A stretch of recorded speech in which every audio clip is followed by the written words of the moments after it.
qui nous rejoindront en cours de route. Ça marche. Voilà, j'ai lancé l'enregistrement. Très bien, c'est parti alors. Bonjour à tous, merci beaucoup de votre présence ce matin. Je me présente très rapidement, je suis Caroline Bouédec, donc je suis chargée de mission à la Chambre des métiers de l'artisanat Île-de-France. Je suis accompagnée de ma collègue Floriane Normandin. Bonjour. Avec qui je travaille donc sur les thématiques des métiers d'art et de l'export depuis quelques années déjà. On a souhaité ce matin en fait vous réunir pour parler d'un marché de niche, le marché de la décoration d'intérieur dans la région du Moyen-Orient. Pour recontextualiser un petit peu, en fait, depuis 2012, la Chambre de métiers d'Île-de-France met en place des actions à l'international qui passent par des formations et tout un programme d'accompagnement qui nous a permis d'accompagner des entreprises artisanales sur des salons professionnels à l'étranger. Et c'est dans ce cadre, en fait, que nous avons fait appel à Dominique Andréani, qui est présente ce matin. Il y a maintenant 6 ans que nous travaillons avec elle et nous l'avions contactée pour créer une offre très ciblée pour les entreprises du secteur de la décoration et du luxe. Donc depuis maintenant 2014, ça nous a permis donc d'accompagner plusieurs entreprises et de présenter avec succès de très beaux savoir-faire artisanaux à des acheteurs et à des prescripteurs de la zone du Golfe. Voilà. Donc, en 2020, nous n'avons pas pu monter la mission de prospection initialement prévue et nous constatons que cette année, il y a encore pas mal d'incertitudes sur les déplacements à l'extérieur de l'Europe. Les salons et les rencontres pro ont été pour la plupart annulés, mais les projets continuent et donc on pense qu'il est important de se faire connaître, de se rendre visible auprès de ces acheteurs. Et c'est ainsi que nous avons pensé qu'il fallait s'adapter un peu à cette situation en vous proposant des rencontres avec des décorateurs et des prescripteurs en format distanciel. C'est ce que nous présenterons tout à l'heure plus en détail après la présentation du marché. Nous aurons aussi le témoignage d'une entreprise spécialisée dans les métiers du bronze, la maison Renote, que nous avons eu l'occasion d'accompagner et qui se développe à l'international. Voilà, donc je pense que j'ai fait à peu près le tour du cadre de notre présentation. Je vais passer la parole à Dominique. Et je vous dis à tout à l'heure. Pensez bien, comme le dit Floriane, à désactiver vos micros. Il y aura un temps de parole à la fin qui nous permettra donc de prendre plus de temps avec vous et d'échanger. Et concrètement, on aura de toute façon l'occasion de revenir vers vous si toutes les questions n'étaient pas évoquées. Je fais rentrer quelqu'un en même temps. Vous pouvez, il y a une petite bulle normalement, afficher la conversation. C'est ici que vous pourrez mettre vos questions. Je rassemble l'ensemble des questions et on pourra y répondre au maximum à la fin de cet échange. Ok, écoutez, bonjour à tous. J'espère que vous m'entendez bien. Voilà, je suis Dominique Andréani. Je suis consultante spécialisée à l'international en faveur des artisans. Voilà, j'ai créé ma société en 2005, mais j'interviens sur la zone du Moyen-Orient depuis 2000. Voilà, je travaille aussi pour un collectif d'artisans dans la décoration haut de gamme et en faveur donc des prescripteurs, architectes, décorateurs sur le Moyen-Orient. Je travaille également pour différentes chambres de métiers. Certaines sont présentes d'ailleurs aujourd'hui à ce webinaire au travers de formations et aussi accompagnement, que ce soit à titre individuel ou collectif, comme c'est le cas avec la CRMA. Donc, on collabore ensemble depuis, comme l'a dit Caroline, depuis 2012, où il y a un appel d'offres et on monte des missions où on va identifier, sélectionner les artisans, les former, parce que je le dirais au travers de ce webinaire, c'est très important de former les artisans. On les accompagne, donc on organise des rendez-vous en B2B chez les acheteurs ciblés. Voilà, donc ça doit être gagnant-gagnant à la fois pour les artisans et les décorateurs éventuellement que l'on va cibler. Et enfin, on assure aussi un suivi pour voir si les artisans suivent bien les contacts. Voilà. Donc moi, je suis située là aujourd'hui, je suis à Montpellier, mais j'interviens en France entière. Donc l'objectif en fait de ce webinaire, c'est de vous présenter le marché, plus exactement les Émirats Arabes Unis, puisque lorsqu'on accompagne les artisans au travers de ces missions dont on vous a parlé, on cible les Émirats Arabes Unis avec Dubaï, Abu Dhabi, le Qatar avec Doha, éventuellement aussi le Koweït. Et au travers de cette opération qu'on vous développera un peu plus tard, on ciblera aussi, on aura la particularité de pouvoir cibler éventuellement l'Arabie Saoudite et le Liban. Donc voilà, donc je vais vous parler de ces marchés-là de façon macro, en vous montrant aussi que malgré le Covid, puisque c'est ce qui nous amène aujourd'hui à faire ce webinaire et ne pas se voir réellement, c'est que pour eux, tout continue. Ils n'ont jamais cessé d'arrêter, ne serait-ce que leur projet.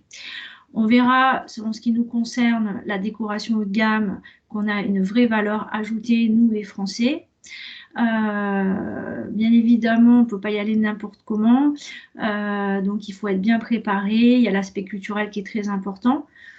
Comme l'a dit Caroline, on aura ce retour d'expérience d'Emmanuel présent qui a pu assister à des missions et qui pourra parler, voilà, il pourra aussi vous donner des conseils en tant qu'artisan, comment aller là-bas, comment se préparer et aussi quels sont les retours.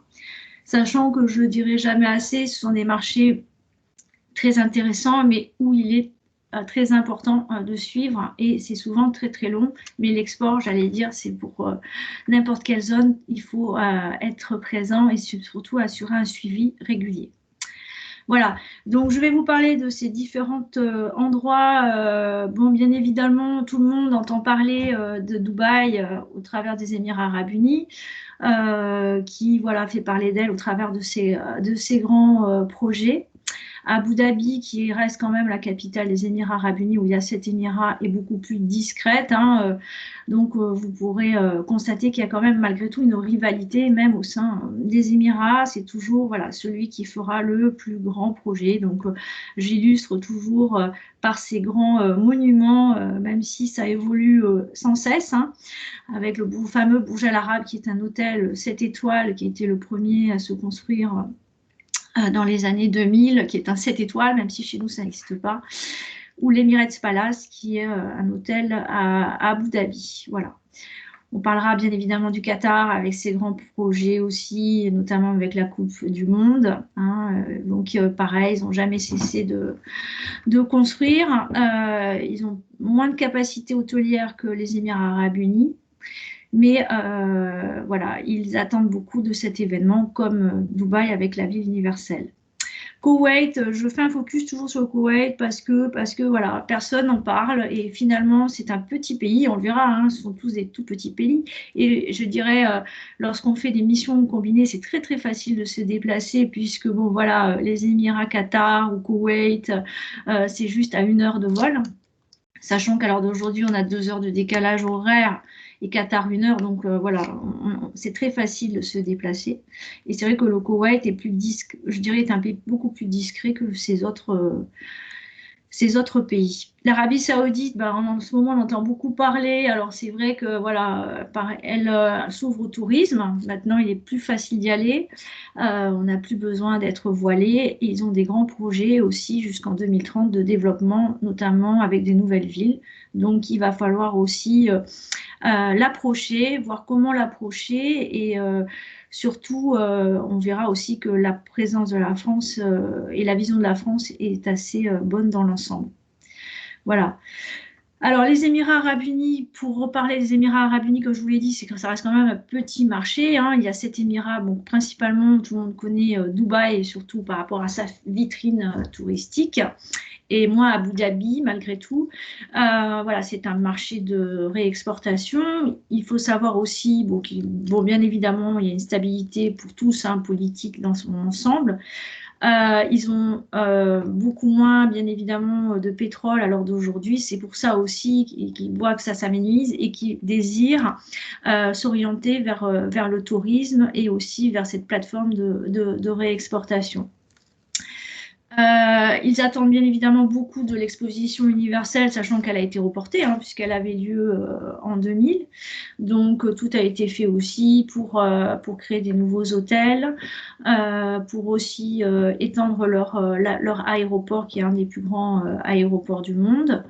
Et également de lancer de nouveaux projets d'hôtels, mais aussi de jeux, etc., d'attractions pour attirer le plus grand nombre de touristes.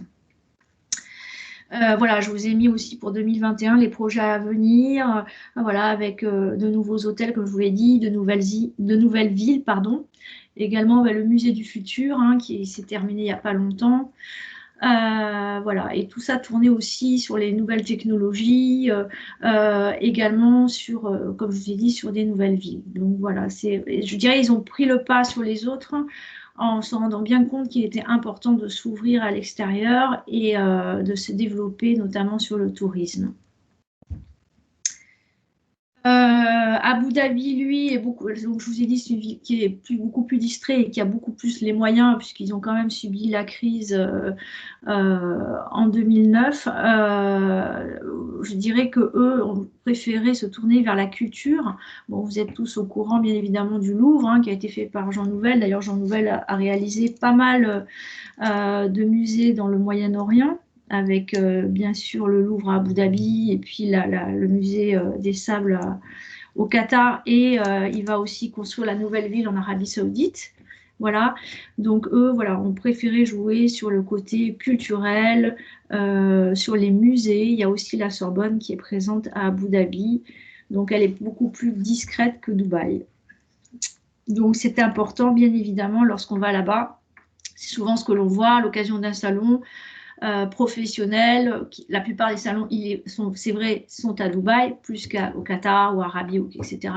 Bon, mais voilà, les gens ne profitent pas nécessairement d'aller, je dirais, à Abu Dhabi, alors que c'est vraiment la capitale, c'est là où il y a l'argent. Et bon, c'est relativement facile d'aller à Abu Dhabi, c'est à peine à 1 heure de route. Donc, il ne faut pas négliger. Et Abu Dhabi a son approche qui est complètement différente de Dubaï, qui reste plutôt anglo-saxon, où la plupart des gros cabinets sont à Dubaï en effet. Mais à Abu Dhabi, il y a aussi des prescripteurs notamment très intéressants et qu'il ne faut pas négliger. Et c'est vrai qu'une fois de plus, il y a même dans l'intérieur des Émirats une rivalité entre les uns et les autres. Pour revenir à la situation du Covid, bien évidemment, vous avez pu constater aussi qu'on peut se rendre aux Émirats, il n'y a pas de souci, hein. Voilà, puisqu'ils veulent vraiment drainer les touristes, ce qui n'est pas le cas à l'heure d'aujourd'hui. C'est pour ça qu'on fait cette rencontre par visio. Il est très difficile de se rendre au Qatar, Arabic Star. Bien évidemment, on peut s'y rendre, mais on doit rester une quarantaine, enfin 15 jours à l'hôtel, ce qui est compliqué, surtout quand on est des petits artisans. Déjà, se déplacer, c'est compliqué, et rester 15 jours à l'hôtel, encore plus. Voilà. Le marché du Qatar, alors c'est vrai que le marché du Qatar, bon, bien sûr, est un marché beaucoup plus petit que ses compagnons, mais c'est un marché très riche, notamment par rapport aux ressources, hein, puisqu'ils n'ont pas que le pétrole, ils ont le gaz. Donc, ils ont choisi aussi de se développer au travers de grands programmes, mais j'allais dire beaucoup plus modestement que les autres, hein, en regardant un petit peu ce que faisait Dubaï, et ne pas trop voilà, se développer sur du tourisme de masse, je dirais. Donc, je vous ai mis voilà, le fameux Vendôme, parce qu'ils sont en train de faire le mall Vendôme. Ils ont fait un nouveau mall aussi, Qatar Mall. Voilà, c'est toujours, ben voilà, un fait un truc. Ben moi, je vais faire encore plus grand, ce qui est le cas, par exemple, avec Burj Khalifa, qui fait pratiquement 2 km. Et l'Arabie Saoudite lancera son building qui fera plus de 2 km. Hein, voilà. Ça, c'est un nouveau projet justement que j'ai mis. Nous, on travaille dessus, puisque moi, je vous ai dit, je travaille pour pas mal d'artisans français notamment. Voilà, ils lancent ce projet qui est le Katara Hotel, qui est un hôtel, une partie est à 5 étoiles et une autre partie est 6 étoiles. Voilà, donc qui est en forme de lune renversée, qui est censé, bien évidemment, finir avant la Coupe du Monde, c'est-à-dire début 2022. Juste une petite remarque, c'est que le temps n'est pas le même. C'est-à-dire que pour eux, en plus en ce moment, c'est le Ramadan, donc il faut savoir que quand même beaucoup de choses sont ralenties, même s'ils travaillent. En plus, ils ne peuvent pas se déplacer avec le Covid, donc les choses sont un peu plus dynamiques que normalement en cette période-là de Ramadan où les locaux partent des pays. Mais voilà, c'est vrai que quand ils veulent quelque chose, ça peut prendre beaucoup de temps, ce que je dirais par la suite. Mais voilà, quand ils veulent, c'est de suite. Et là, en effet, le projet est en cours et ils doivent s'activer puisque ça doit être fini avant l'événement de la Coupe du Monde. Donc voilà, nombreux projets aussi de construction. L'image de la France, bon, j'en reviendrai un peu plus loin puisque c'est ce qui nous intéresse et voir comment se positionner par rapport à nos savoir-faire haut de gamme est plutôt bonne. On jouit d'une excellente image et notoriété. Ils apprécient notre savoir-faire et notre capacité aussi à innover, à présenter toujours des nouvelles choses. Voilà. En tout cas, pareil, je reviendrai un peu plus là-dessus. Le Qatar doit être abordé seul. Voilà, ne pas se dire, tiens, depuis les Émirats, je veux aller au Qatar ou dans d'autres pays, puisqu'il y a eu quand même un embargo, même si cet embargo a été levé en début 2021. Les Qatars a profité de cette situation pour se développer seul, sans rien demander à ses petits camarades. Et a investi énormément, notamment à l'extérieur, pour pouvoir exister en tant qu'identité, ce qui ne plaît pas nécessairement à l'Arabie Saoudite, puisqu'il y a, comme je vous ai dit, une rivalité. Le Koweït, comme je vous disais, est un tout petit pays aussi, qui a des ressources, bon, bien sûr, on a tous entendu parler du Koweït avec la guerre, qui jouissait avant d'une grande image. C'était un peu, je dirais, la Suisse du Moyen-Orient. Je suis toujours assez impressionnée de voir aussi qu'il existe bien évidemment des prescripteurs qui ont pignon sur rue. Ils ont une belle vision du savoir-faire. Ils investissent énormément sur le design. Il y a pas mal aussi de forums, de galeries. Donc voilà. Par contre, c'est vrai, contrairement aux autres, on n'en entend pas beaucoup parler. Ils ont tendance à être, voilà, vivons heureux, vivons cachés, je dirais. Mais Emmanuel pourra justement en parler aussi. C'est intéressant de voir aussi, lors du témoignage d'Emmanuel, de voir sa vision sur ces zones-là qui, malgré tout, on parle du Moyen-Orient, mais chaque pays doit être abordé de façon différente. Et il y a vraiment une différence entre les Émirats, qui sont peut-être plus modernes, Qatar plus traditionnel, et voilà. Et plus on va aller, par exemple, au Koweït ou à l'Arabie Saoudite, Oman, on verra vraiment ces différences, et notamment culturelles. Oui, donc eux aussi ont un plan de développement important dans les années à venir. Voilà, j'ai mis ce fameux mall qui est magnifique, qui est un des plus beaux malls du Koweït, où vous pouvez voir toutes les grandes marques sont présentes, bien évidemment. Alors, l'Arabie Saoudite, ça, contrairement aux autres pays que j'ai cités, est un grand pays. Donc, voilà, c'est le pays le plus riche, le plus grand, mais aussi le plus inégal. C'est assez impressionnant lorsqu'on se déplace dans les villes principales qui sont Riyad ou Jeddah, où sont concentrés, je dirais, le business. On voit aussi des gens pauvres, locaux, ce qu'on ne voit pas nécessairement au Qatar ou ou aux Émirats arabes unis. Le fils du roi, on en a beaucoup entendu parler, n'est-ce pas, qui veut en effet moderniser le pays. Il a autorisé la femme à conduire, aussi à travailler, puisqu'il se rend bien compte aussi que les ressources vont s'amenuiser, qu'il faut aussi se développer par ailleurs.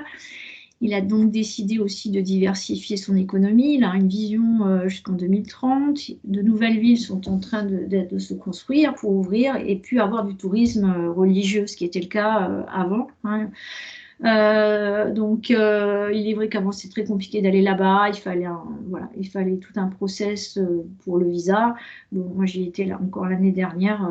Maintenant c'est ouvert, on peut y aller. Bien évidemment, on n'est plus voilé non plus, et voilà. Donc, il s'ouvre vraiment, en tout cas, aux religieux. Et donc, comme je vous disais, Jean Nouvel a un projet dans le cadre de cette nouvelle ville, Al-Oula, qui ressemble un peu à la Pietra. Voilà. Bon, bien évidemment, il y a des confrontations politiques, et notamment avec l'Iran, mais j'y reviendrai un peu plus loin. Oui, donc comme je vous ai dit, en effet, avec le Covid, malgré tout, eux ont toujours cessé de continuer à travailler. Donc, on a continué à travailler depuis près d'un an. Voilà, on voit qu'il y a cette modernité et cette vision de développement sur la zone globalement. Une course effrénée aussi de rivalité. C'est toujours celui qui fera le plus grand. Voilà.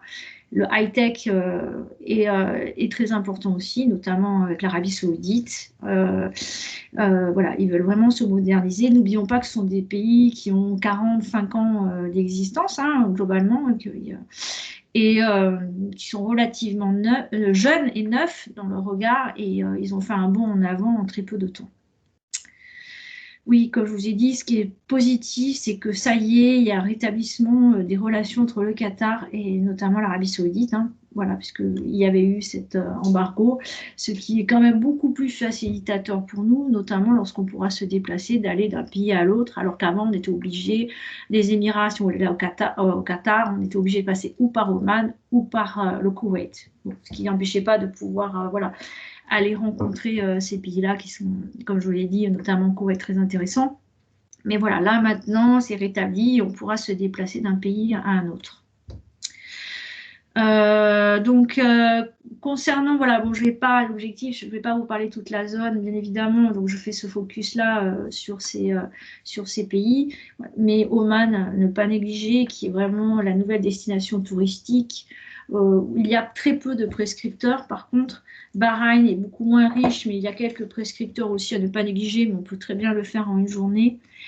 Et le Liban aussi, malgré la crise et la situation qu'ils ont connue en août dernier, beaucoup de cabinets sont assez importants et rayonnent depuis le Liban sur le Moyen-Orient.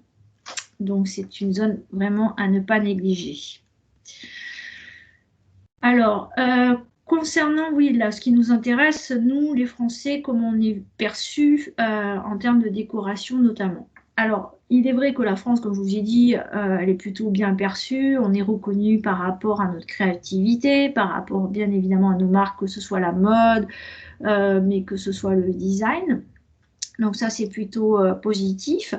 La concurrence, elle est quasiment inexistante, c'est-à-dire que très peu fabriquent sur place, hein, tout est quasiment importé.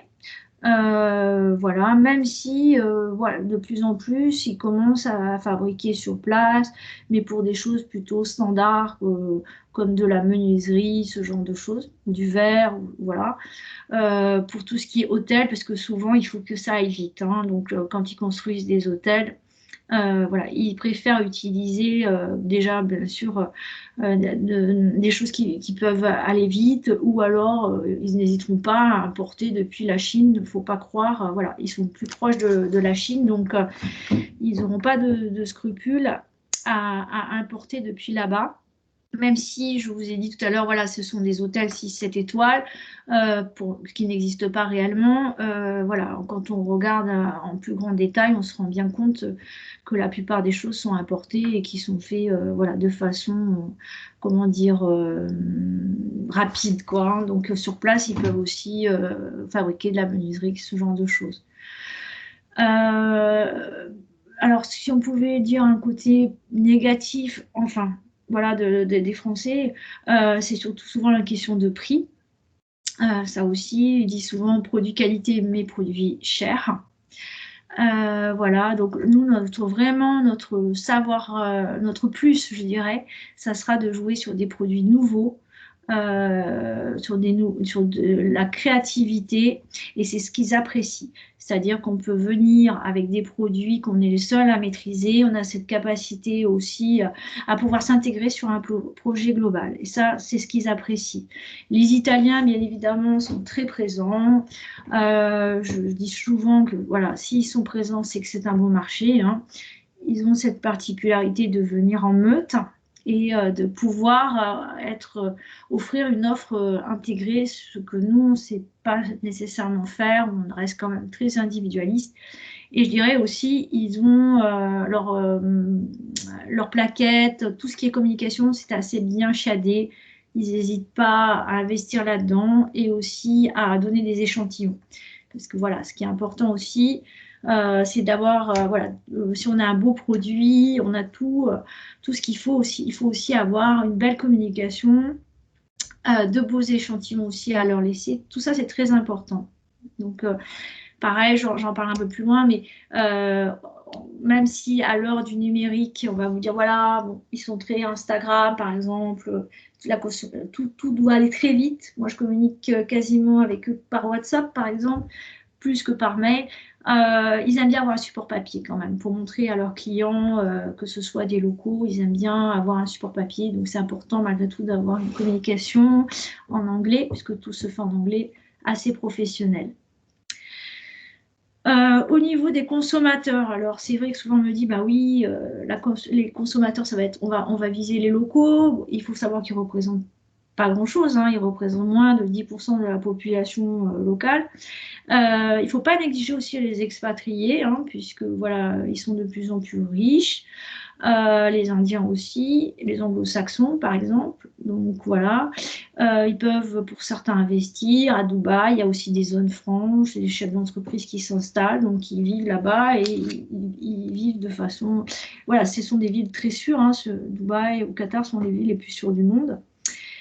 Pour revenir sur les locaux, pareil, le prix est important. Hein, ils connaissent les prix, c'est pas comme avant. Voilà, certains ont peut-être des fois abusé. Ils voyagent, ils viennent en France, ils ont souvent des maisons. Donc voilà, il ne faut pas aussi pratiquer des prix exorbitants. Et ils sont éduqués. Hein. Notamment au Qatar, la famille parle français. En Arabie Saoudite aussi, beaucoup parlent français. Donc il faut savoir aussi ils sont éduqués. Voilà. Pour revenir sur les périodes d'achat, alors bon, là, pour la plupart, j'ai pu constater beaucoup sont plus dans la décoration. Certains, je crois, qui participent sont plus dans l'art de la table ou, par exemple dans tout ce qui est accessoires de mode. Voilà, je dirais, bon, tout dépend. Hein. Chaque produit, je dirais, a son mode d'implantation qui peut être différent. Je reviendrai un peu plus tard là-dessus, ça peut être voilà, des prescripteurs ou des grands magasins ou voilà, des agents dans l'art de la table, par exemple. Bon, c'est vrai qu'ils ont tendance à se faire beaucoup de cadeaux en période, ben là en ce moment, hein, en période de Ramadan. Mariage, bien évidemment, voilà, c'est l'occasion de faire des cadeaux et c'est vrai que souvent ils peuvent nous demander des choses spécifiques à cette occasion. Concernant tous les produits, oui, les goûts, alors là aussi, je dirais, tout est possible. Hein, voilà. On a toujours cette image des Émirats, notamment, où ils aiment des choses assez bling-bling, de l'or, etc. Bon, ça évolue. Maintenant, comme je vous ai dit, ils voyagent et leurs goûts ont changé. Ils aiment les choses très épurées, très, très design.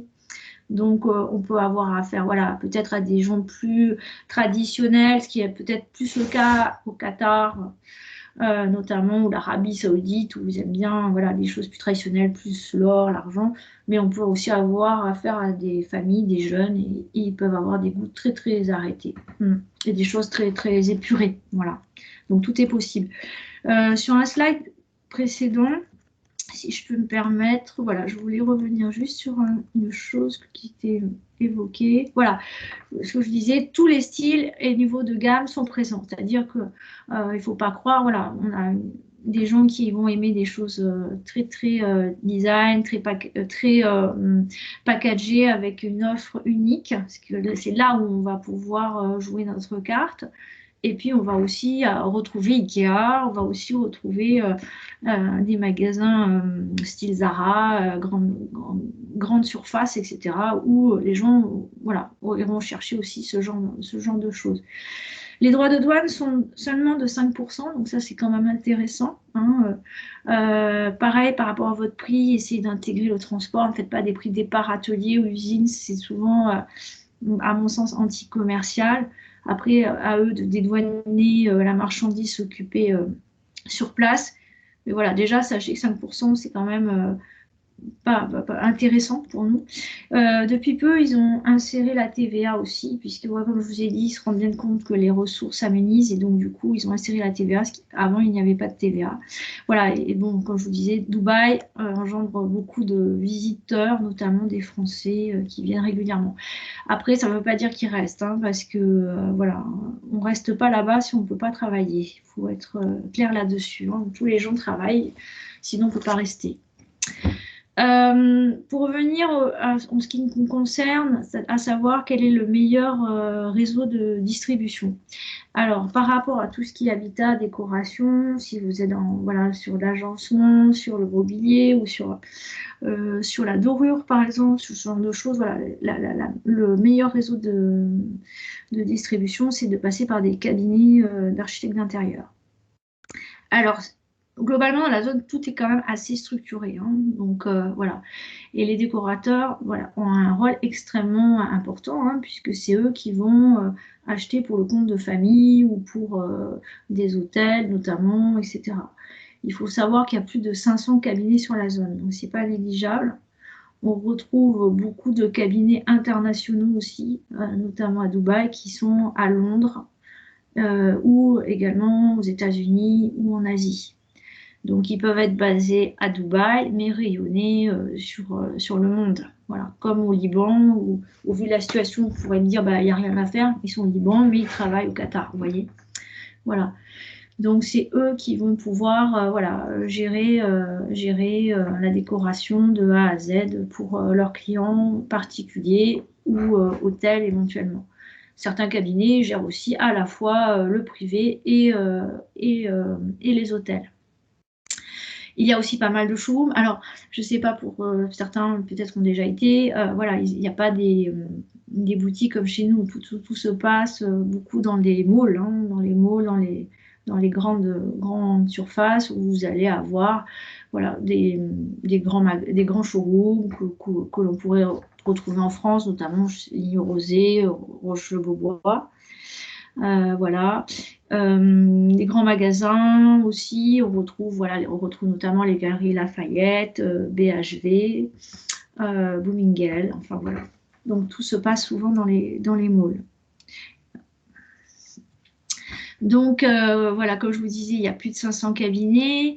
Après, à cibler les bonnes personnes, hein, si vous êtes voilà, sur de l'artisanat, sur des métiers d'art, sur des petites séries ou sur des pièces uniques, on ne va pas aborder les gros cabinets voilà, qui font, je dirais, des hôtels qui font de la grosse construction, bien évidemment. Et il y a bien évidemment des petits cabinets qui ont pignon sur rue, qui travaillent pour des familles et qui cherchent des choses uniques. Et c'est là où on a notre valeur ajoutée.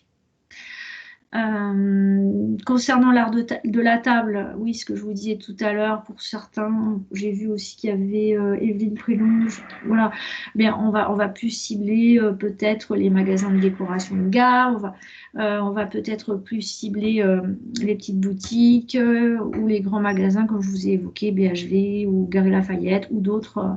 Au Qatar, il y a pas mal de petits malls un peu confidentiels ou Harvey Nichols, etc., etc.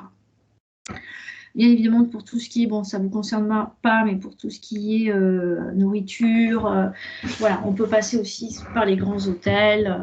Alors là, ça ne manque pas. Donc, Jumeirah, qui appartient au Cher, hein, le Burj Al Arab appartient au Cher. Donc, c'est une chaîne purement dubaïote où vous avez des grands hôtels et surtout le Moyen-Orient où eux vont importer directement. Ils peuvent importer voilà, tout ce qui est accessoires, mais aussi accessoires de mode ou décoration. Donc voilà, on voit bien que c'est quand même assez structuré comme je vous l'ai dit. Oui, alors les acheteurs sont surtout des résidents du Golfe. Donc l'Asie, Russie, comme je vous ai dit, c'est vraiment, il y a plus de 200 nationalités. Donc c'est vrai que voilà, quand on a affaire à des cabinets, notamment, les locaux, on les voit très peu, même si on en voit de plus en plus. On les voit plus au Koweït, où les Koweïtiens travaillent peut-être plus que sur les Émirats ou au Qatar. Donc les cabinets sont de différentes nationalités. Vous allez avoir voilà, une forte influence des anglo-saxons pour les Émirats arabes unis. Donc vous pouvez avoir des acheteurs voilà, anglais, australiens, américains par exemple.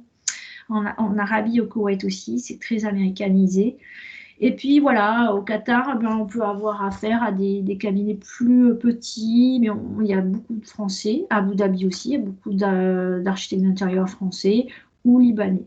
Donc ça aussi, c'est important, même lorsqu'on fera ces rencontres en visio, c'est de bien savoir aussi voilà, qui parle anglais, qui ne parle pas anglais, voilà, parce que on peut avoir affaire à des Libanais notamment et qui ont la particularité de parler aussi bien français, anglais et arabe.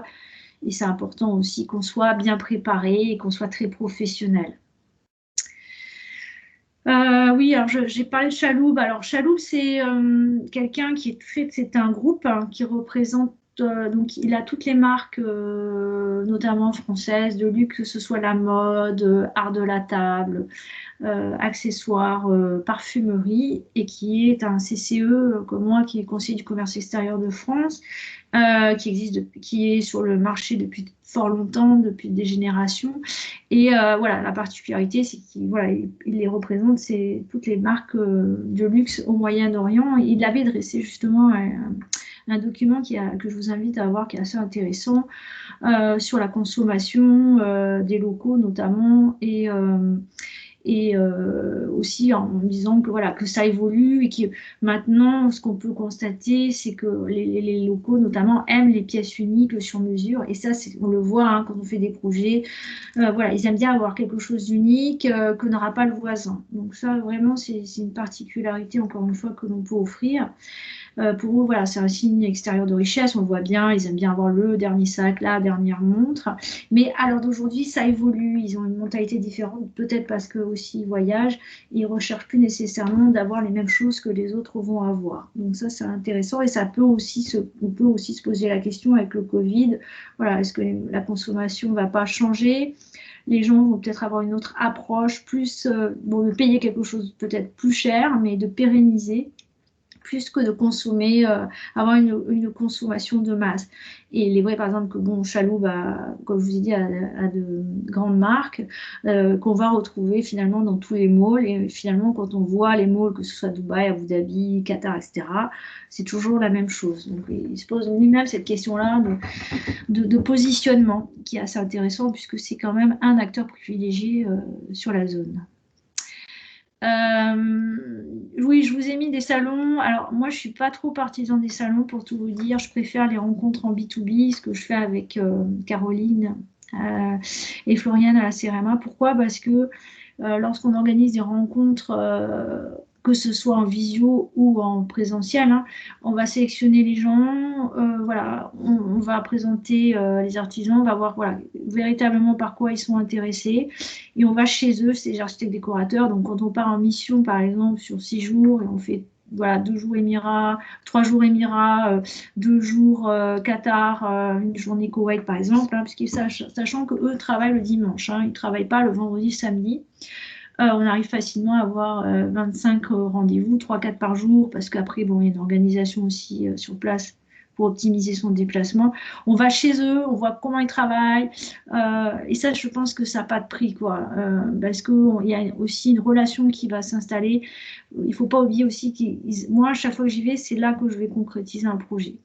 Donc, ou en contact, parce que voilà, ils ont besoin d'être rassurés. C'est pas parce qu'ils me voient une fois que voilà, c'est comme un salon qui vont passer commande.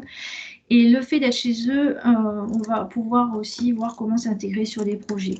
Après, l'un n'empêche pas l'autre. On peut très bien, voilà, cibler un salon et profiter du salon pour rester après, et aller visiter d'autres pays ou d'autres villes, et peut-être voir aussi les prospects que vous aurez rencontrés.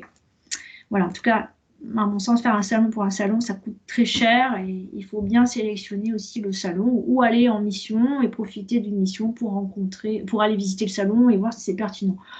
Donc voilà, donc il y a Index qui était un salon, avec, je sais que Laura est là, de la CRMA Rhône-Alpes, qu'on avait fait à l'occasion, qui a perdu beaucoup de sa dimension, qui était un salon dédié à la déco, qui était à la fois ouvert aux professionnels et au grand public. Mais il y a un peu tout, c'est un peu la foire, voilà, qui, à mon sens, n'a plus du tout le même impact qu'avant. Puis on voit que maintenant, tout va au profit du design. Voilà, il y a de nouveaux événements, notamment Downtown Design, voilà, où, hélas, la présence française est toujours pas à son maximum, si je puis dire. On voit beaucoup d'Italiens, quelques Français, mais pas plus que ça. Donc voilà, on peut s'interroger aussi sur notre présence, qui n'est pas assez importante.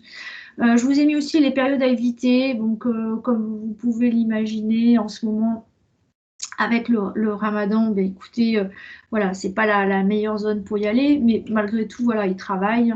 Et encore plus maintenant avec les événements dont je vous ai cités, et en plus, ils ne peuvent pas se déplacer.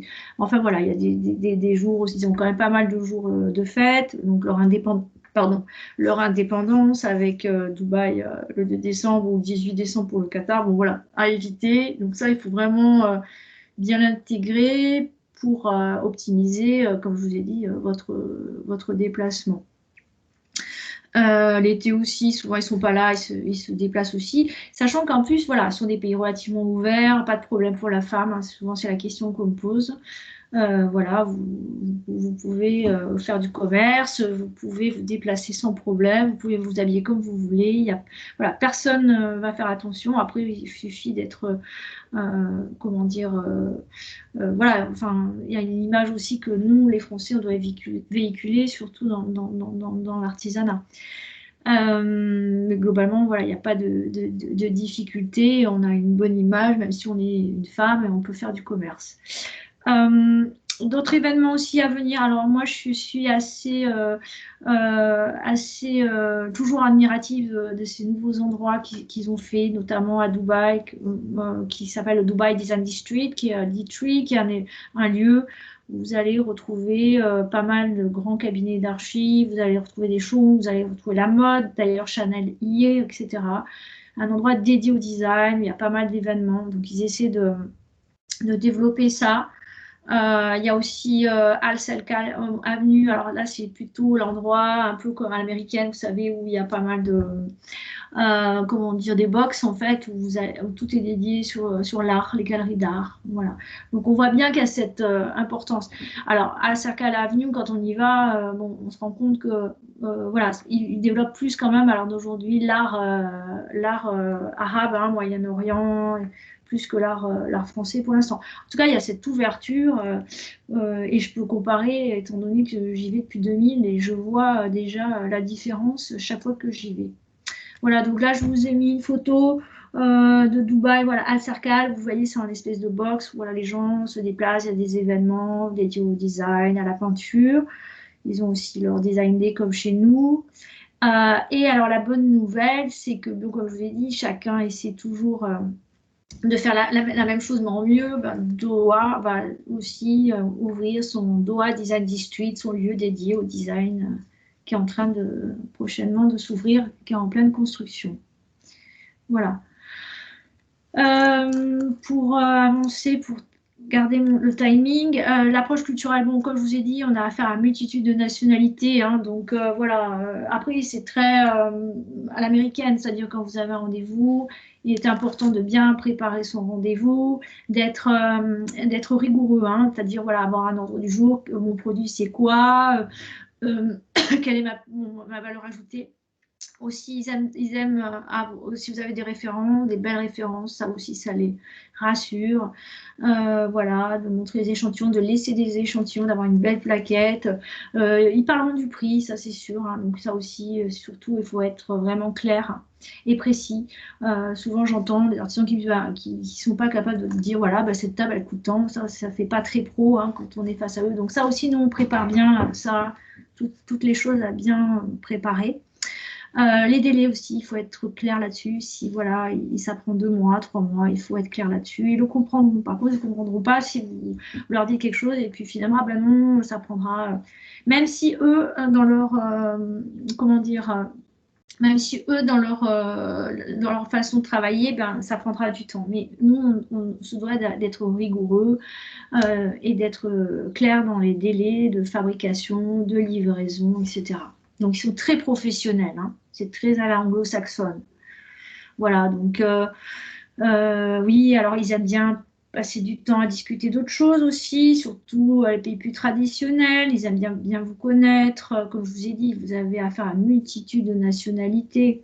Donc, voilà, donc il est important d'être à l'heure, d'être réactif aussi. C'est-à-dire qu'il ne faut pas hésiter. Bon, Emmanuel en parlera, mais tout de suite à répondre. Il faut être dans les demandes de devis et il faut, voilà, ils ont du mal à comprendre qu'on soit, voilà, il faut que ça aille vite. Ça ne veut pas dire qu'eux iront vite dans leurs décisions, vous avez bien compris, hein, c'est un autre monde, hein, le Golfe. Hein, voilà, on ne l'abordera pas de la même façon que l'Europe ou les États-Unis. Hein. Moi, j'ai des contrats qui datent de 3 ans et voilà, donc c'est pour ça qu'il faut s'armer de patience. C'est un marché où il y a un gros potentiel, où on a vraiment une valeur ajoutée, surtout par rapport à notre créativité et notre innovation. Mais il faut savoir aussi que le temps n'est pas le même. Voilà, je pense que j'ai essayé de vous parler globalement de cette vision, sachant que moi j'y vais à peu près 4-6 fois par an, voilà, depuis 2000. Je vais laisser la parole à Emmanuel de la Maison Renault, qui va pouvoir voilà, nous parler, lui, de son expérience lorsqu'on faisait comment dire, in situ des missions. Et on espère qu'on va pouvoir reprendre. C'est pour ça qu'on vous propose ces visios qui se passent bien. Juste un mot sur les visios. Moi, je continue à travailler avec le marché du golf par visio. D'ailleurs, voilà, à l'heure de Révélation, qui est un salon dédié au métier d'art, bon, qui a été annulé. Je faisais venir une vingtaine d'architectes décorateurs du Moyen-Orient. Il était prévu de les faire en visio si Révélation avait eu lieu. Donc voilà, moi ça se passe bien et ils sont demandeurs parce qu'eux aussi ne peuvent plus se déplacer et ils ont envie de garder ce lien et de voir des choses qu'ils n'ont plus l'occasion de voir, comme à l'occasion de Maisons et Objets, sachant qu'ils sont moins Maisons et Objets ils sont plus Milan, hein, ils sont tous à Milan par exemple.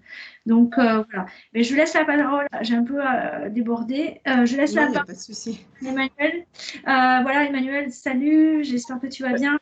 Ce qui serait intéressant, voilà, c'est que tu nous parles de ce marché, ta vision, puis aussi si tu as des conseils à donner aux artisans présents lors de ce webinaire. Merci. Eh ben, bonjour à tous. Donc, moi, c'est Emmanuel Royer, Maison Renault, artisan bronzier d'art.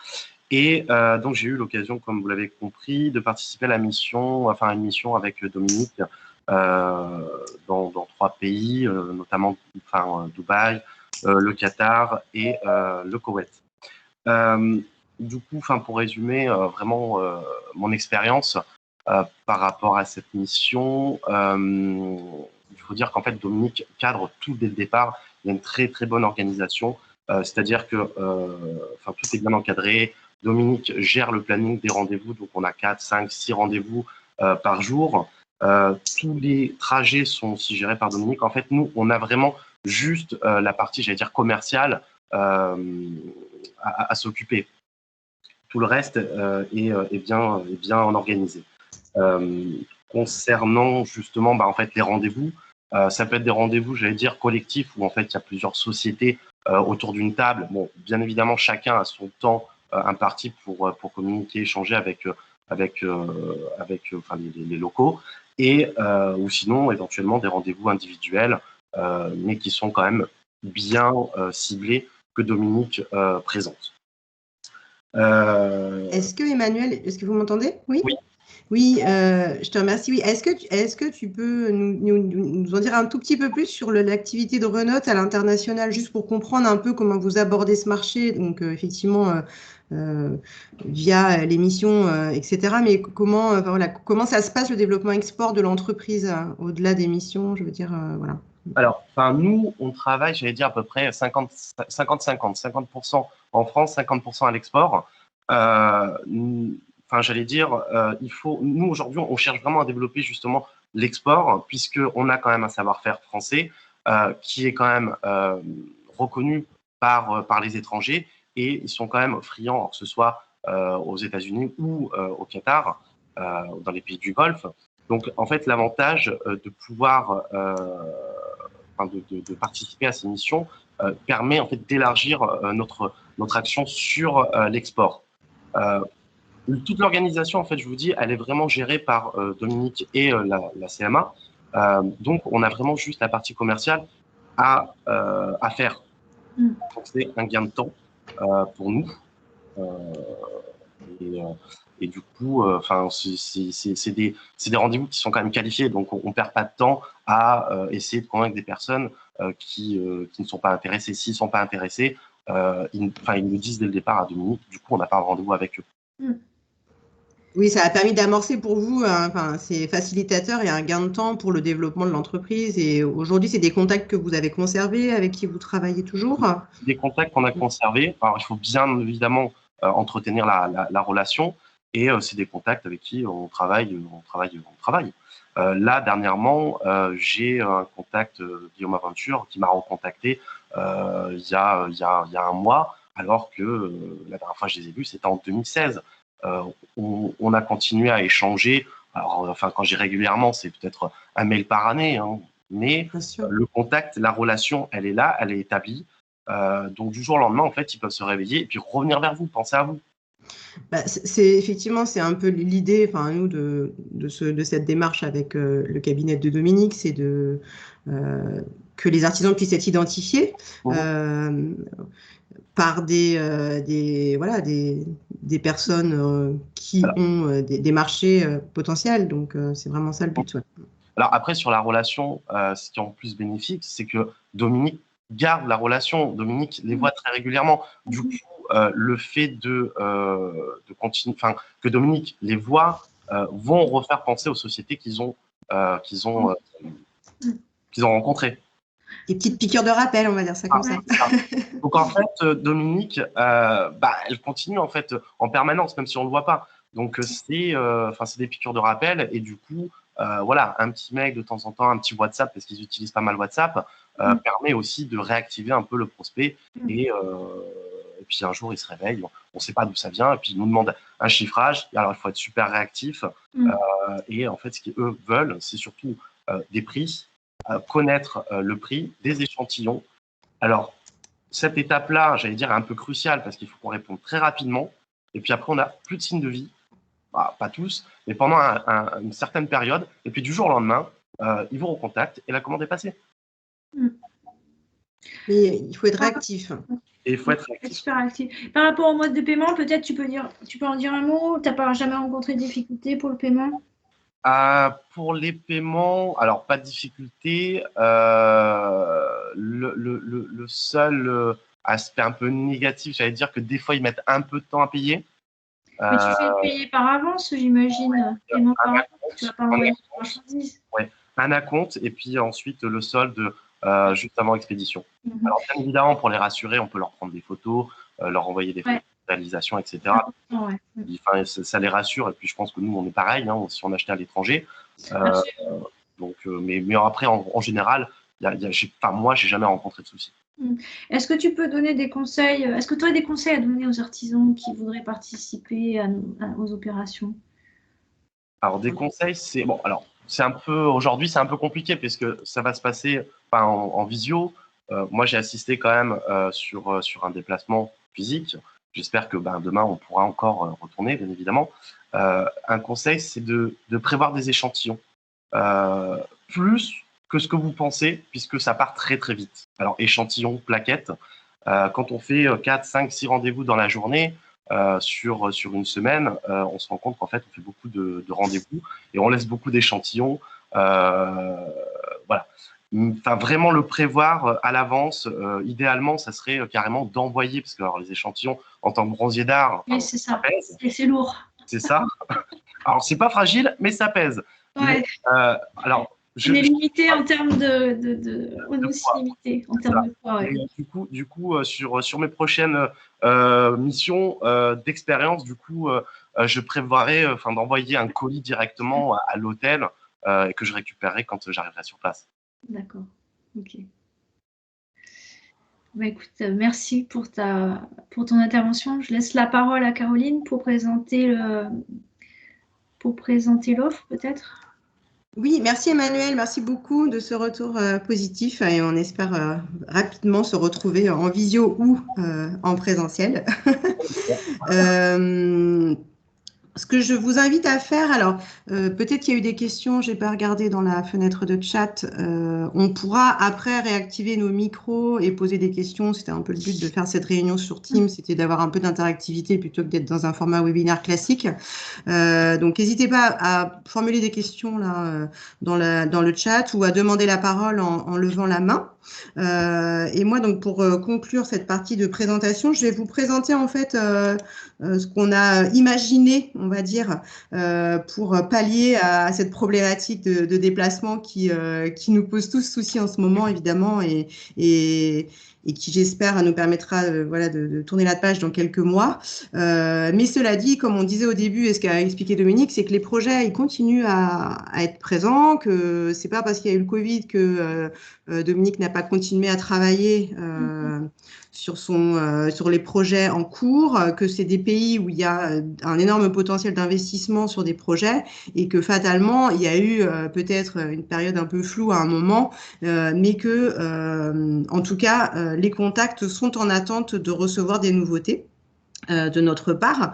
Notre objectif en proposant ces rencontres B2B en digital, c'est de pouvoir proposer une sélection d'artisans à ces acheteurs qualifiés pour leur montrer un peu voilà, les nouveautés.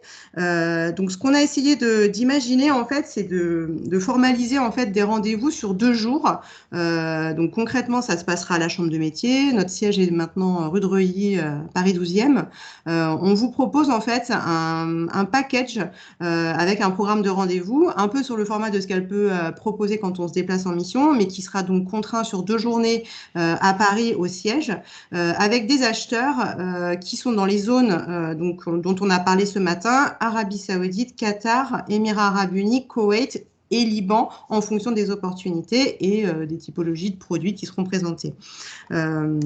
Notre objectif, en fait, c'est donc de sélectionner des entreprises, bien sûr, inscrites au répertoire de métiers en Île-de-France, puisque c'est une opération que nous menons au niveau de la Chambre de métiers d'Île-de-France et qui est d'ailleurs en partie subventionnée. Donc, je sais qu'il y a aussi ce matin des personnes qui ne sont pas de la région, mais qu'on avait souhaité accueillir ce matin, ne serait-ce que pour, pour présenter le marché, pour que ça puisse être bénéfique plus largement qu'à nos artisans franciliens. Les secteurs que l'on vise, Dominique, tu peux compléter si tu veux. Hein. Donc, c'est plutôt les secteurs de la décoration, plutôt que les produits finis.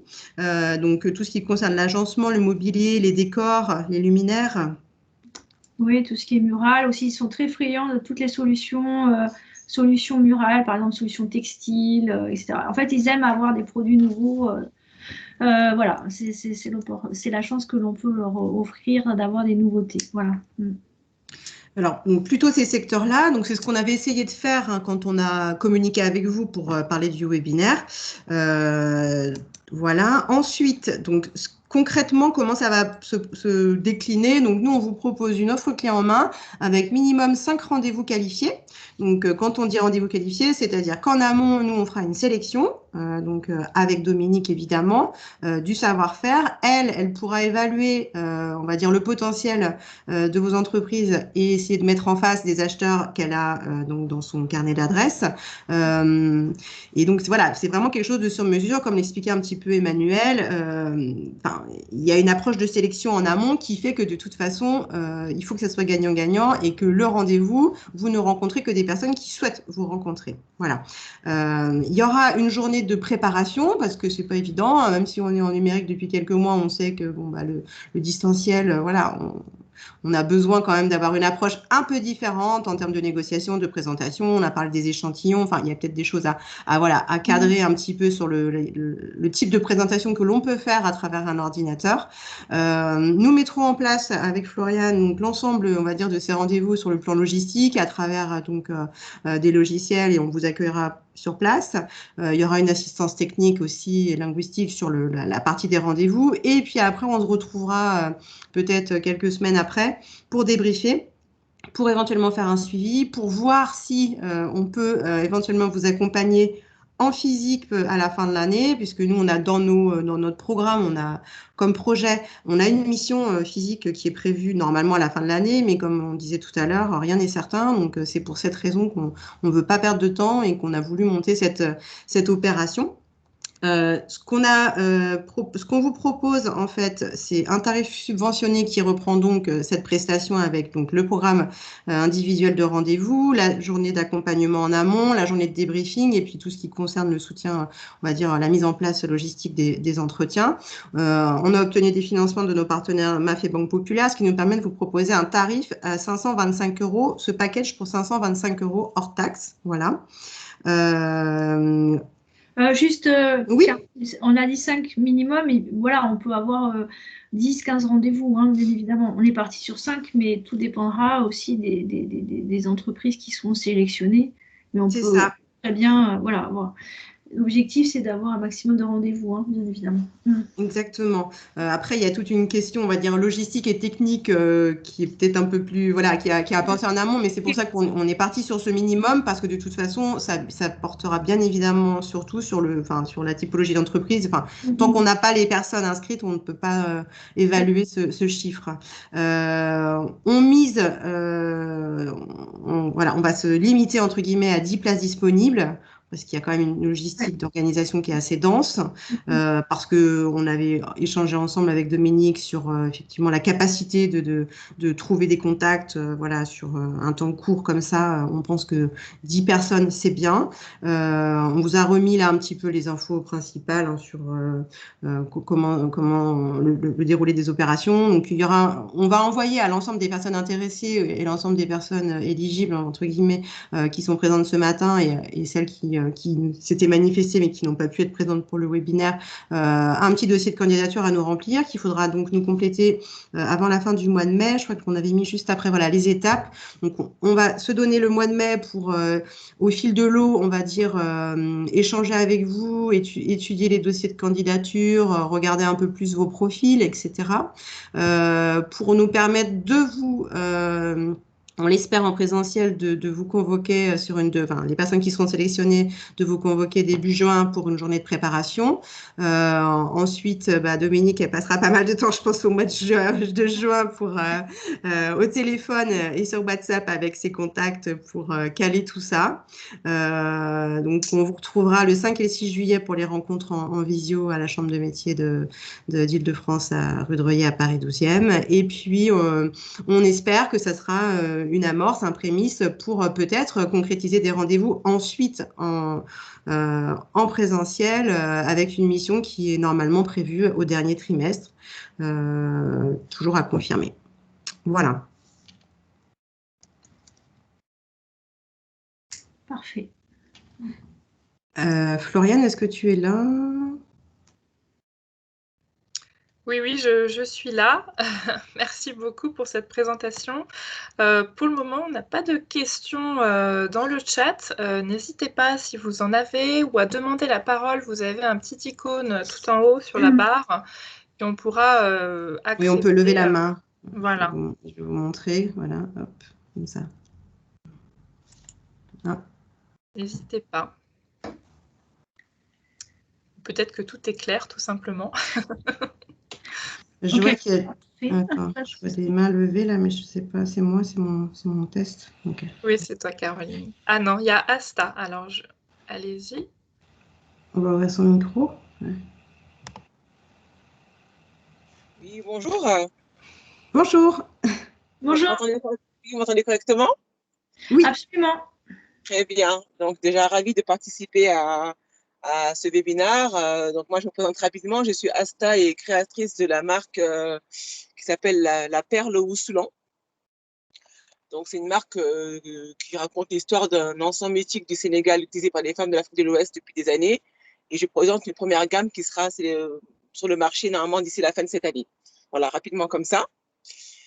Et ma question, c'est de savoir, en fait, parce que là, j'entends les opportunités éventuellement qui peuvent se saisir sur les Émirats et les Moyen-Orient.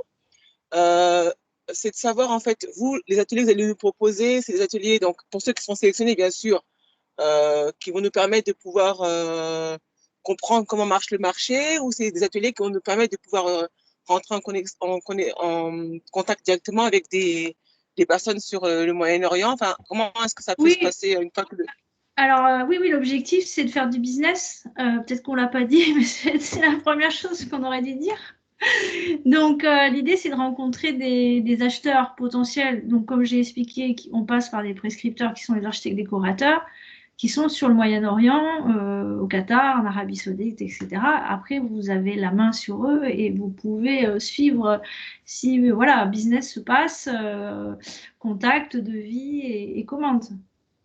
Donc, c'est pas juste comprendre le marché, non, c'est des rendez-vous B2B, c'est du business. D'accord, très bien. Oui, c'est vrai qu'on aurait dû le préciser parce que pour nous, c'est tellement évident, mais oui. D'accord, très bien. C'était ma question pour aujourd'hui. Okay. On verra par la suite. Merci beaucoup en tout cas. Pas de problème. Merci.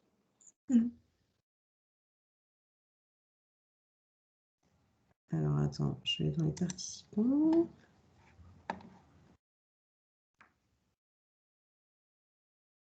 Est-ce que d'autres personnes veulent nous poser des questions ou ont des besoins de précision par rapport à tout ce qui a été dit ce matin? Alors, est-il possible de faire les visios ailleurs qu'à la CMA?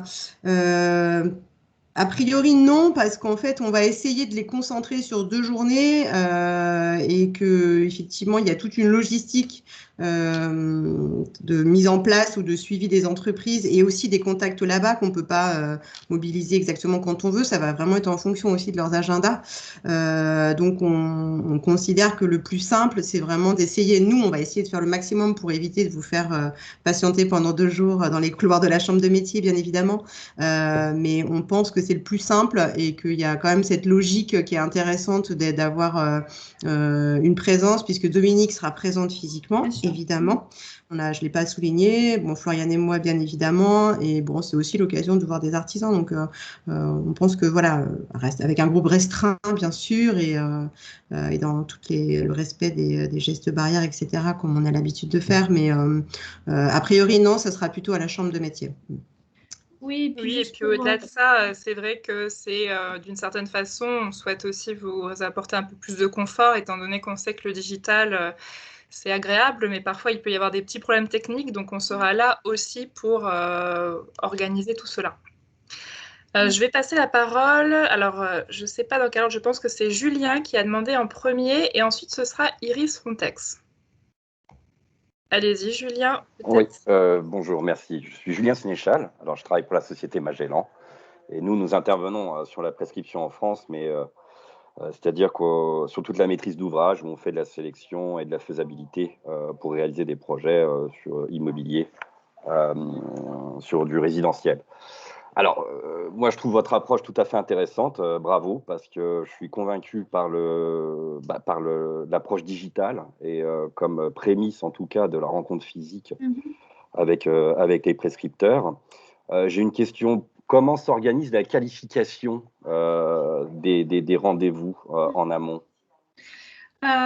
Donc, en fait, l'idée, voilà, ça va être déjà de voir vous, ce que vous faites, etc., d'avoir un maximum d'informations. Et moi, en fait, je vais contacter tous les architectes décorateurs, d'accord, en présentant votre société et voir en effet voilà, s'ils sont intéressés de vous rencontrer en visio. Donc moi, voilà, quand je prospecte tout le monde. Bien évidemment, je vais identifier des gens en fonction de ce que vous faites. Hein. Si vous faites, voilà, si vous me dites que vous êtes architecte, notamment prescripteur, quel est votre intérêt pour aller là-bas? C'est peut-être aussi d'ouvrir de nouveaux marchés. Est-ce qu'ils y voient un intérêt à vous rencontrer justement pour avoir quelqu'un en France qui a une vision qui peut être pertinente parce qu'ils n'auront pas la compétence localement, par exemple. Je ne connais pas exactement ce que vous faites, mais moi, je vais identifier par rapport à ce que vous faites et voir avec les architectes pour cibler au mieux et qui sont intéressés aussi de vous rencontrer. Donc, voilà, donc je vous dis, j'ai une base de plus de 500 cabinets. Donc,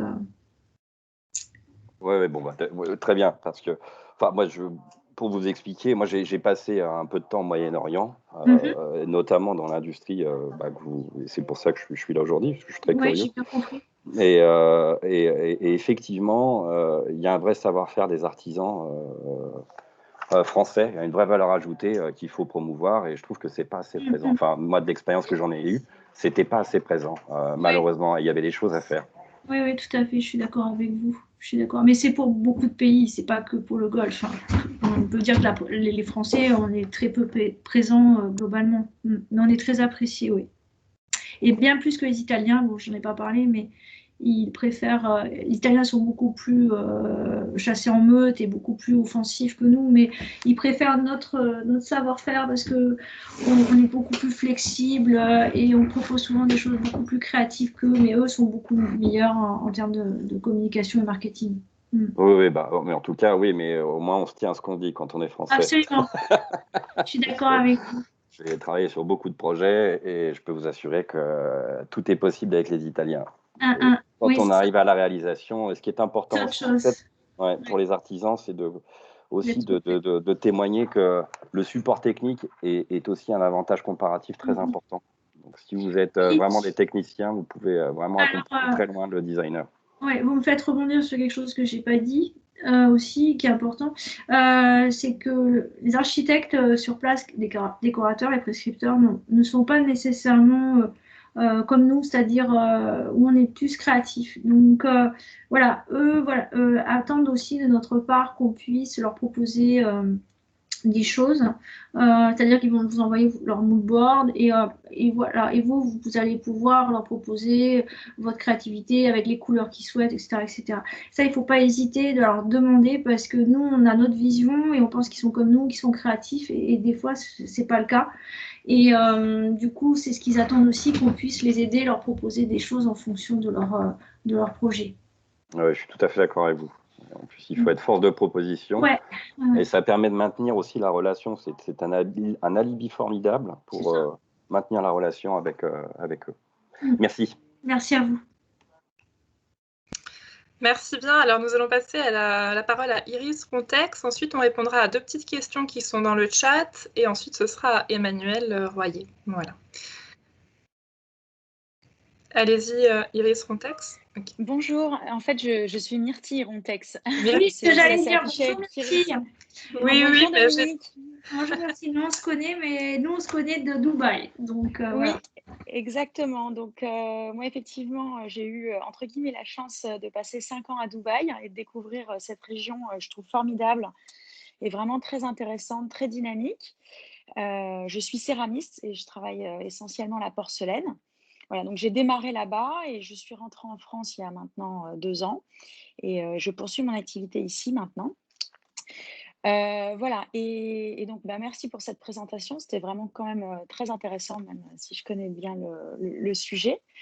Et c'est chouette que d'autres gens puissent découvrir toutes ces informations. Alors moi, ma question, c'est de savoir, alors j'en ai 2 en fait, une par rapport à l'aspect financier. Donc, j'ai bien entendu le prix du package, si je peux dire. Et je voulais savoir si ensuite, il y avait, j'imagine que oui, mais une commission sur les projets et de combien elle était ou comment ça se passait. Non. Là, par rapport au package, il n'y a pas de commission. Non. C'est juste ce qu'a présenté Caroline. D'accord. Donc ensuite, il n'y a aucun frais de retenue sur les projets. Bien sûr que non. Non. Après, c'est à vous d'assurer le suivi avec les contacts qu'on vous aura donnés. D'accord. Donc c'est vraiment une mise en relation. Voilà. En tout cas, bien vous préparer et assurer le suivi avec vous pour être sûr que voilà, tout se passe au mieux pour vous permettre après de pouvoir poursuivre toute seule. D'accord. Et donc ensuite, donc tous les projets qui sont réalisés sur place, par rapport au transport, donc il faut nous-mêmes se rendre sur place pour réaliser le projet, etc. Il n'y a personne qui s'occupe du suivi de la fabrication, de la création, enfin de la mise en place du projet. Ensuite, donc on est mis en contact directement avec le client et on se débrouille. Voilà, enfin, l'idée, c'est qu'on puisse se revoir après l'opération. Quand Caroline a parlé d'un mois, enfin, après à déterminer pour voir où vous en êtes et puis voir si vous avez bien suivi, si vous avez en effet rencontré des problématiques ou si vous avez des questions. Après, on est à votre disposition, bien évidemment. Bon, on se connaît en plus. Donc, si demain, vous m'appelez, vous me dites, voilà, j'ai un problème de transport, je vous aiderai, il n'y a pas de souci. D'accord, mais l'idée, c'est effectivement vraiment une mise en relation. Pérenniser, quoi. L'objectif, c'est ça, c'est que vous pérennisiez vos actions, vous voyez. D'accord. C'est exactement ça, merci. Oui, nous, voilà, notre rôle vraiment avec Dominique, c'est de vous faciliter l'accès au marché en vous mettant voilà, dans une situation la plus propice possible pour préparer des rendez-vous qui doivent après se transformer, évidemment, et vous proposer voilà, une mise en relation avec des acheteurs qui ont déjà été sensibilisés à votre produit et qui ont déjà manifesté un intérêt pour votre produit. Et ensuite, évidemment, il y a tout ce travail de prospection, et de prospection, de suivi plutôt, excusez-moi, de suivi et de relationnel commercial, comme l'a évoqué Emmanuel quand il a témoigné, qui est très important, que Dominique, par ailleurs, fait avec certaines entreprises, hein, mais qui, nous, ne fait pas partie de notre offre. Voilà. D'accord. Si je peux me permettre, Caroline, vous m'entendez? Merci. Oui, oui, Emmanuel. En fait, Dominique, ce qu'elle va faire, c'est vraiment cibler des prospects qui vont nous intéresser et qui, eux aussi, sont intéressés par nos produits. Elle nous met en relation, elle nous les présente, on présente des échantillons, et puis après, toute la partie commerciale, j'allais dire, est amorcée par cette étape-là, mais ensuite, les projets, c'est à nous de les gérer commercialement parlant. D'accord. Je comprends. Super, bah merci beaucoup. Merci.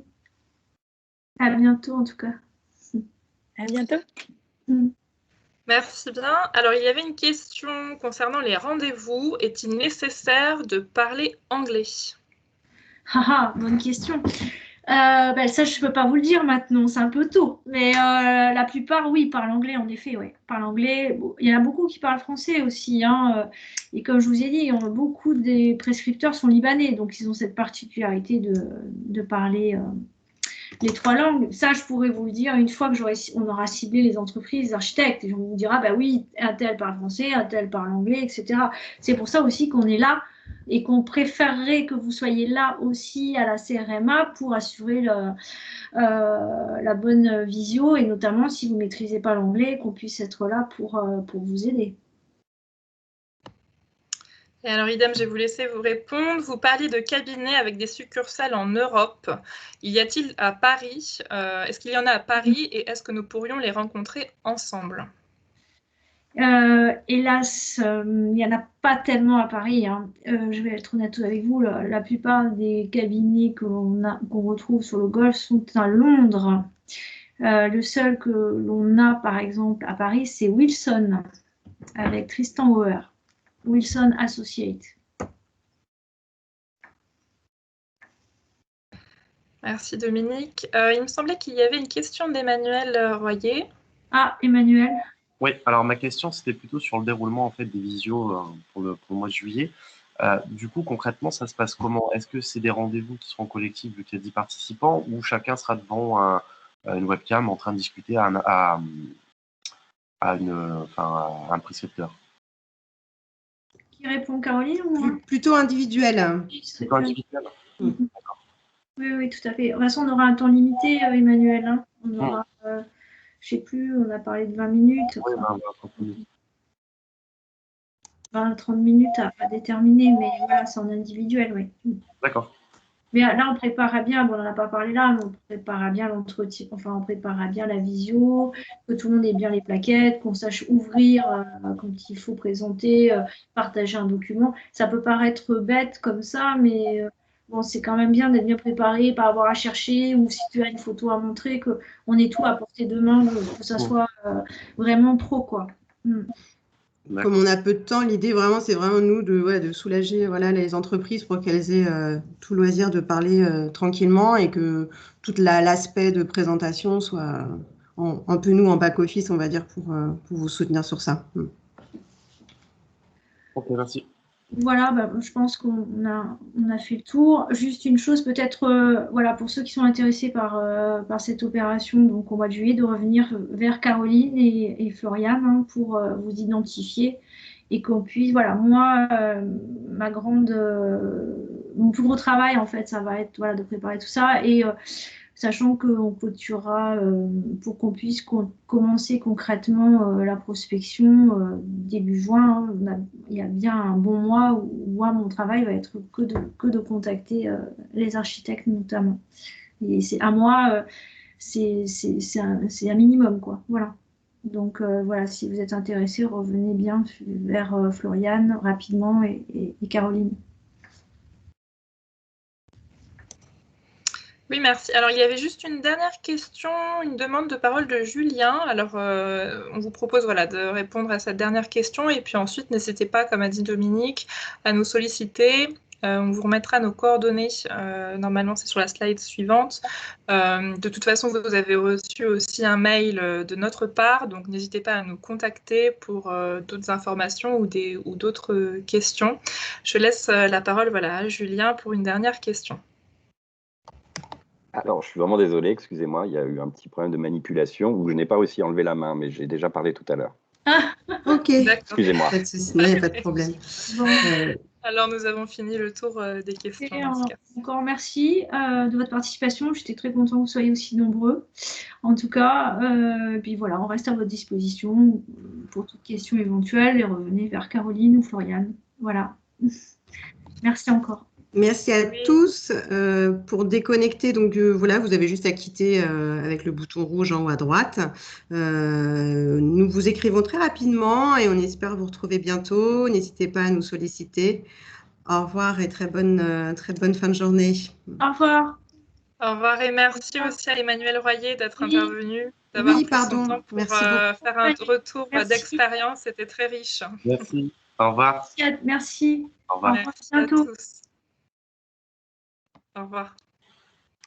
Au revoir. Au revoir.